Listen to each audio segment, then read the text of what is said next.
안녕하세요, 미션의 션입니다. 아이폰 14의 출시와 함께 새로운 운영체제인 iOS 16도 함께 출시가 되었죠. 사실 애플이 이번 iOS 16 출시와 함께 아이패드와의 공생관계에서 지금까지 하는 다른 행보를 보인 것이 하나 있는데요.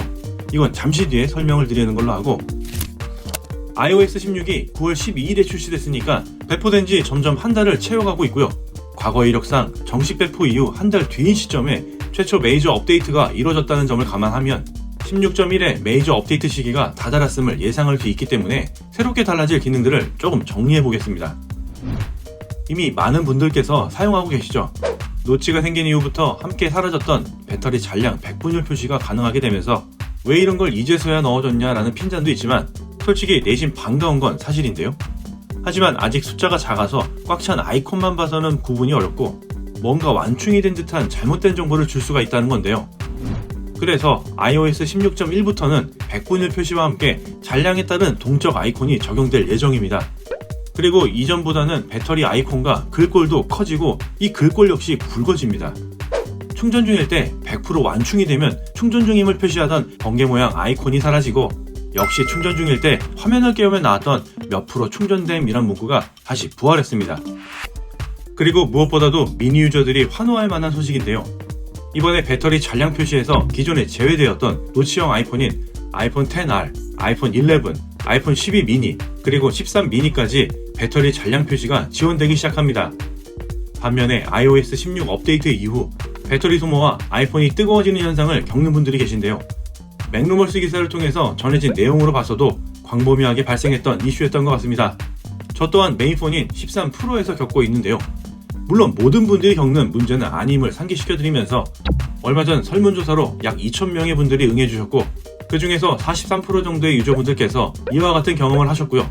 지금의 얘기는 동일 사용 패턴에서 iOS 업데이트 이후 배터리 발열이 발생했다는 부분 다시 한번 말씀드리면서, 추정되는 원인으로는 애플이 공식 언급한 지원 문서를 통해 알 수 있죠.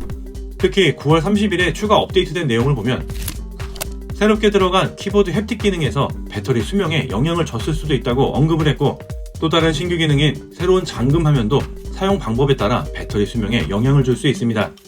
현재 위치를 주기적으로 추적하는 날씨 앱을 기반으로 위젯이나 배경 화면을 설정하면 GPS에 액세스할 수 없었던 이전 잠금 화면보다 배터리가 확실히 더 빨리 소모되기 때문입니다.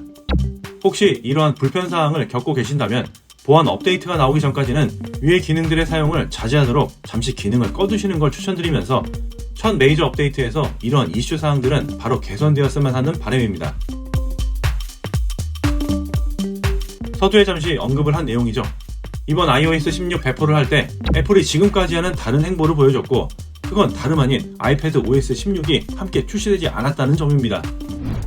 2019년 iOS에서 독립한 13 버전 때부터 작년까지 줄곧 동일 시기에 정식 버전 릴리즈를 해왔죠. 말 그대로 태생이 모바일 OS였던 녀석이 이제는 진정 독립을 하는가 싶은데요. 오히려 새로운 macOS 벤츄라와 함께 출시를 앞두고 있습니다. iOS와 출시가 분리된 원인으로 볼 수 있는 것이 이번 아이패드 OS 16의 핵심에 서 있는 기능, 다름 아닌 스테이지 매니저라고 볼 수 있는데요. 오류가 많아서 iOS 16 출시 시기를 맞출 수가 없었고, 그래서 결별을 하게 되었다는 슬픈 사연도 있긴 합니다.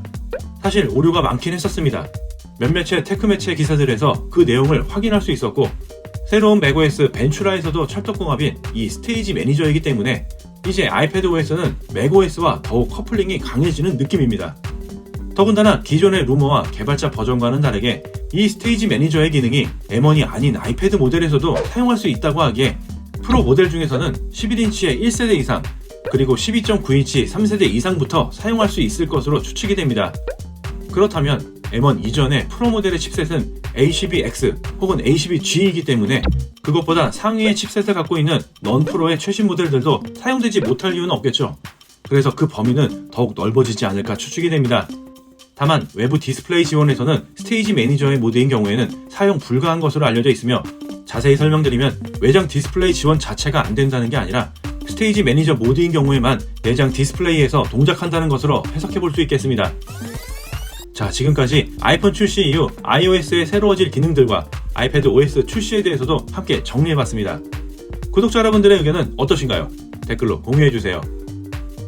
오늘 소식은 여기까지이며 영상에 조금이나마 도움이 되셨다면 구독과 좋아요 부탁드리고 커뮤니티를 통해 빠른 소식을 전달해드리고 있으니까 알람 설정하시고 핵심적인 알찬 소식과 정보 많이 얻어가시길 바랍니다.